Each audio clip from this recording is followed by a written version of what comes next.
അല്ല, ഇത് political arrest എവിടെ? ഞാൻ അങ്ങനെയല്ലല്ലോ കാണുന്നത്. ഞങ്ങൾ ആദ്യത്തെ ദിവസം മുതൽ എന്താ പറയുന്നത്, ഇതിൻ്റെ പിന്നിൽ അല്ല, മുഖ്യമന്ത്രി ആദ്യത്തെ ദിവസം പറയുന്നത് ഇത് വീഴ്ചയാണെന്ന്. ഞങ്ങൾ എന്താണ് പറഞ്ഞത്, ഇതൊരു കൊള്ളയാണ്, ഇത് ഒരു ക്രൈമാണെന്നാണ് ആദ്യം മുതൽ പറഞ്ഞത്.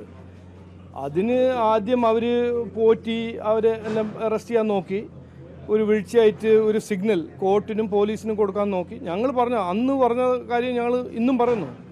ഇതിൻ്റെ പിന്നിൽ ദേവസ്വം മന്ത്രിൻ്റെ റോൾ എന്താണ്? ദേവസ്വം മന്ത്രിയല്ലേ ഇതിൻ്റെ ഉത്തരവാദിത്വം എടുക്കേണ്ടത്? എന്തുകൊണ്ട് ഇന്നും അയാൾ രാജിവെക്കുന്നില്ല? അപ്പോൾ ഞങ്ങളുടെ പ്രഷറും മാധ്യമ സുഹൃത്തുക്കളുടെ പ്രഷറിന് കാരണമാണ് ഇന്ന് ഈ സ്ഥിതി വരെ SIT പോകുന്നത്. ഇത് ഇവിടെ നിൽക്കാൻ പാടില്ല. ഇത് കൃത്യമായി പൊളിറ്റിക്കൽ ലീഡർഷിപ്പ് ഇതിൻ്റെ പിന്നിൽ ആരാണെന്ന് അത് കൃത്യമായി നമ്മൾ ജനങ്ങൾ ആവശ്യമാണത്. ഇത് ആരാണ് ഇതിൻ്റെ പിന്നിൽ, ആരാണ് ഇതിനെ സഹായിച്ചത്, ഇതെല്ലാം കണ്ടുപിടിക്കാൻ SIT ചെയ്യാൻ പറ്റില്ലെങ്കിൽ ഒരു സെൻട്രൽ ഇൻവെസ്റ്റിഗേറ്റീവ് ഏജൻസി ഇതിൻ്റെ അന്വേഷണം നടത്തണമെന്ന് ഞങ്ങൾ ആദ്യം പറഞ്ഞതാണ്. നോക്കൂ, ഇതിൽ ആർക്കും ഒരു സംശയമില്ല. ആദ്യത്തെ ദിവസം മുതൽ സാധാരണ ഒരു വിശ്വാസിയോട് ചോദിച്ചാൽ, അല്ലെങ്കിൽ സാധാരണ മലയാളിയോട് ചോദിച്ചാൽ, ഈ സർക്കാർ പിണറായി വിജയൻ്റെ സർക്കാരല്ലേ? ഒരു ഈച്ചയും സർക്കാരിൻ്റെ അനുവാദമില്ലാണ്ട് ചെയ്യാൻ കഴിയില്ല. ഒരു പേപ്പറും ഫയലും മൂവ് ചെയ്യാൻ പറ്റാത്തൊരു ഗവൺമെൻറ് അല്ലേ? എന്നിട്ടാണ് 4.5 കിലോ സ്വർണം ശബരിമലയിൽ നിന്ന് തട്ടിക്കൊണ്ടുവന്നു. അപ്പോൾ ഇതിൻ്റെ പിന്നിൽ ഒരു പൊളിറ്റിക്കൽ ഹാൻഡ് ഉണ്ട്. ഇത് 100% ജനങ്ങൾ വിശ്വസിക്കുന്നു, ഞങ്ങൾ വിശ്വസിക്കുന്നു. അത് ആരാണെന്ന് കണ്ടുപിടിക്കണം, അന്വേഷണം നടക്കണം. SIT ആണോ സെൻട്രൽ ഇൻവെസ്റ്റിഗേഷൻ ഏജൻസി ആണോ അത് ചെയ്യണം. അതുവരെ ഞങ്ങൾ അതിനെക്കുറിച്ച് സംസാരിക്കും, സമരം ചെയ്യും, പ്രതിഷേധിക്കും എന്ന് ഞാൻ അന്നും പറഞ്ഞു, ഇന്നും പറയുന്നു. ഈ പൊളിറ്റിക്കലി ശരിക്കും പറഞ്ഞാൽ കൂടുതൽ ആളുകൾ ഇതിനകത്ത് ഉൾക്കൊണ്ടിട്ടുണ്ട് എന്ന് തന്നെയാണ് ഉദ്ദേശിക്കുന്നത്. അല്ല, നോക്കൂ, ഇത് ഒരു സാമാന്യ ബുദ്ധിയായിട്ട് ഒരു സാധാരണ മനുഷ്യൻ ഇങ്ങനെ ഇതിനെ ആലോചിക്കുമ്പോൾ ഇത് പിണറായി വിജയൻ്റെ സർക്കാരാണ്, CPMൻ്റെ സർക്കാരാണ്.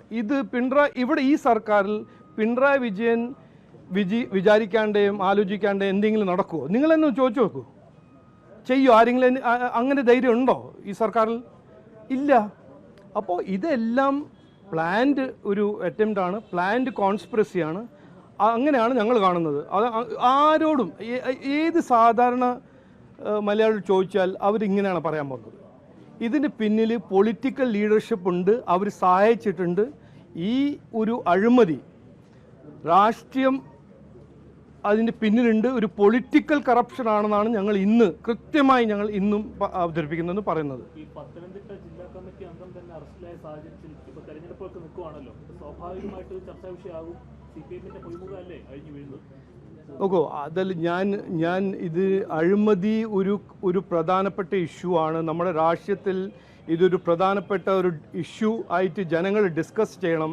ഞാൻ ആദ്യം മുതൽ പറയുന്നത്, ഈ ഇലക്ഷനിൽ വരാൻ പോകുന്ന അസംബ്ലി ഇലക്ഷനിൽ അഴിമതിയെക്കുറിച്ചൊരു ഡിബേറ്റ് നടക്കണം. ഇത് അഴിമതി എന്ന് പറഞ്ഞാൽ ഒരു വിക്ടിംലെസ് ക്രൈം ഒന്നുമല്ല, ജനങ്ങളെ ബാധിക്കുന്ന ഒരു ഇഷ്യൂ ആണ്. ഇങ്ങനെ ഈ അമ്പലത്തിൽ നിന്ന് സ്വർണം കൊള്ള ചെയ്യാൻ ധൈര്യം ഉണ്ടെങ്കിൽ പിന്നെ എന്തെല്ലാം അവർ ചെയ്യുന്നുണ്ടെന്ന് നമുക്ക് തന്നെ ഒരു കഴിയില്ല.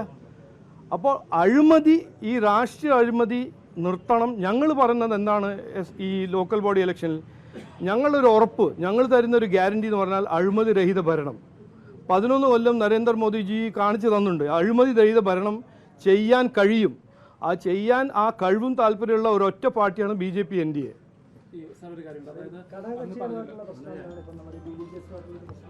ഒരു പ്രശ്നവുമില്ല. ഇത് ഇലക്ഷൻ്റെ സമയമാണ്. അങ്ങനെ നെഗോഷിയേഷൻ ഒരു നോർമൽ ഇഷ്യൂ ആണ്. നെഗോഷിയേഷൻ നടക്കും. എല്ലാ സീറ്റിലും ഞങ്ങൾ ഡിസ്കസ് ചെയ്യും.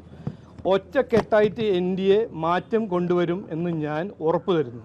ഈ ശബരിമല ഇഷ്യൂവിൽ കേന്ദ്ര അന്വേഷണമാണെന്ന് പറയുന്നത്. കേന്ദ്രം ഭരിക്കുന്നത് BJP ആണ്. അപ്പോൾ എന്തുകൊണ്ടാണ് ഒരു കേന്ദ്ര അന്വേഷണത്തിന്? അല്ല, നോക്കൂ, ഇത് നിങ്ങൾ ചോദിക്കുമ്പോൾ ഇത് ഫെഡറൽ ഡെമോക്രസിയാണെന്ന് എല്ലാ ദിവസവും നമ്മളെ ശിവൻകുട്ടി സാറും മറ്റ് മന്ത്രികളെല്ലാം ഞങ്ങളെ ഓർമ്മിപ്പിക്കുന്നു. അത് കറക്റ്റാണ്. പക്ഷേ നോക്കൂ, ആർട്ടിക്കിൾ 25 പറഞ്ഞിരിക്കുന്നത്, കോൺസ്റ്റിറ്റ്യൂഷൻ ഭരണഘടനയിൽ ആർട്ടിക്കിൾ 25 പറഞ്ഞിരിക്കുന്നത് ദേവസ്വം ബോർഡും റിലിജനും കൺകറന്റ് സബ്ജക്റ്റാണ്. അപ്പോൾ ഇതുവരെ ഫെഡറൽ ഡെമോക്രസിയിൽ സ്റ്റേറ്റ് ഗവൺമെൻറ്റാണ് ഇതിൻ്റെ പ്രധാനപ്പെട്ട ഉത്തരവാദിത്വം എടുത്തിരിക്കുന്നത്.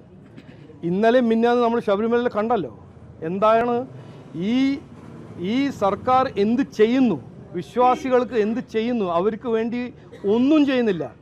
ഞാൻ ഇന്ന് പറയാൻ ആഗ്രഹിക്കുന്ന ഒന്നാണ് ഒരു കാര്യം, ഈ സർക്കാരിന് വിശ്വാസികളും അമ്പലത്തിനെ കുറിച്ച് അവരെ സംരക്ഷിക്കാൻ പറ്റുന്നില്ലെങ്കിൽ, അവർക്ക് കഴിയുന്നില്ലെങ്കിൽ, അത് നരേന്ദ്രമോദിജി സർക്കാർക്ക് വിട്ടുകൊടുക്കുക. ഞാൻ തയ്യാറാണ് ആ മെസ്സേജ് എടുത്തിട്ട് ഡൽഹി പോകാൻ.